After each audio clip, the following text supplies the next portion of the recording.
Hello friends, welcome back to Sasi Vantasala. ఈరోజు మన వీడియోలో సింపుల్ అండ్ టేస్టీగా చేసే రొయ్యల వేపుడిని ఎలా ప్రిపేర్ చేసుకోవాలో చూపించబోతున్నానండి. ఇది చాలా చాలా బాగుంటుందన్నమాట. ఈ రొయ్యల వేపుడు పైన క్రిస్పీగా లోపల సాఫ్ట్గా తింటూ ఉంటే ఎన్ని తింటున్నామో కూడా తెలియదండి, అంత టేస్టీగా ఉంటాయన్నమాట. మరి ఈ రొయ్యల వేపుడిని సింపుల్గా ఎలా తయారు చేసుకోవాలో చూసేయండి.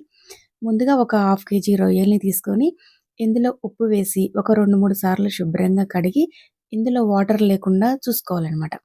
తర్వాత పావు టీ స్పూన్ పసుపు, 1 టీ స్పూన్ ధనియాల పొడి, అలాగే అర టీ స్పూన్ గరం మసాలా, అలాగే అర టీ స్పూను జీలకర్ర, మెంతుల పిండిని వేసుకోవాలి.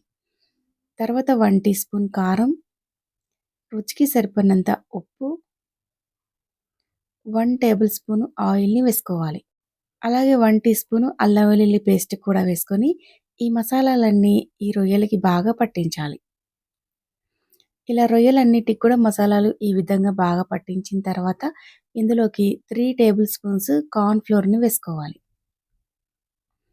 అలాగే 2 టేబుల్ స్పూన్స్ బియ్య పిండిని వేసుకోవాలి. తర్వాత ఒక అరచెక్క నిమ్మరసాన్ని కూడా పిండుకొని ఇవన్నీ కూడా రొయ్యలకి బాగా పట్టించాలి. ఇలా కార్న్‌ఫ్లోర్ పట్టించేటప్పుడు రొయ్యలు మనకి ఈ విధంగా ఏమైనా పొడి పొడిగా అనిపిస్తే ఇందులోకి ఒక 2 టేబుల్ స్పూన్స్ వాటర్‌ని యాడ్ చేసుకొని కలుపుకోవాలి. మరీ ఎక్కువ యాడ్ చేయకూడదండి. ఇలా చూసుకుంటూ మనకి రొయ్యలకి ఈ మసాలాలన్నీ కూడా బాగా పట్టే విధంగా ఇలా కొంచెం మాత్రమే వాటర్‌ని యాడ్ చేసుకొని కలుపుకోవాలనమాట. ఇలా రొయ్యల్ని ఇక బాగా కలుపుకున్న తర్వాత ఇప్పుడు మూత పెట్టి ఒక హాఫ్ అన్ అవర్ పాటు పక్కన పెట్టుకోవాలి. హాఫ్ అన్ అవర్ తర్వాత రొయ్యల్ని మళ్ళీ ఒకసారి అంతా కూడా బాగా కలిసే విధంగా కలుపుకోవాలి. ఇప్పుడు ఈ రొయ్యల్ని ఒక్కొక్కటిగా ఇలా స్పూన్‌తో తీసుకొని మనం డీప్ ఫ్రై చేసుకుందాం. డీప్ ఫ్రైకి సరిపడినంత ఆయిల్ పెట్టుకొని ఆయిల్ బాగా హీట్ అయిన తర్వాత ఇందులోకి ఒక్కొక్క రొయ్యని ఇలా విడివిడిగా వేసుకోవాలనమాట. ఒకదానికొకటి అంటుకోకుండా వేసుకోండి.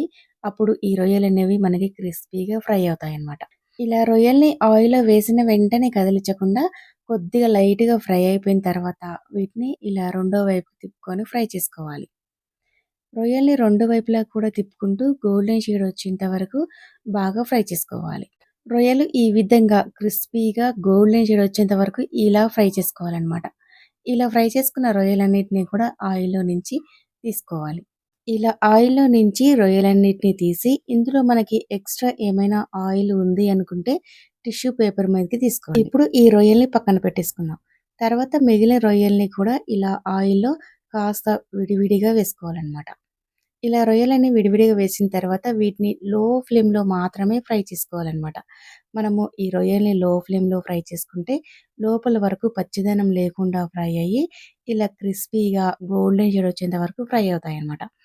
ఇలా రొయ్యలన్నిటిని కూడా ఈ విధంగా గోల్డెన్ షేడ్ వచ్చి క్రిస్పీగా అయ్యేంత వరకు ఫ్రై చేసుకున్న తర్వాత వీటిని ఆయిల్‌లో నుంచి తీసుకోవాలి. ఇలా అన్నిటిని కూడా ఆయిల్‌లో నుంచి తీసి ఒక ప్లేట్‌లోకి తీసుకోవాలి. అంతేనండి, ఎంతో టేస్టీగా ఉండే రొయ్యల ఫ్రై రెడీ అయిపోయింది.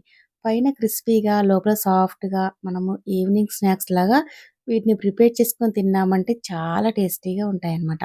మరి మీకు నచ్చితే మీరు కూడా ఒకసారి తప్పకుండా ట్రై చేయండి.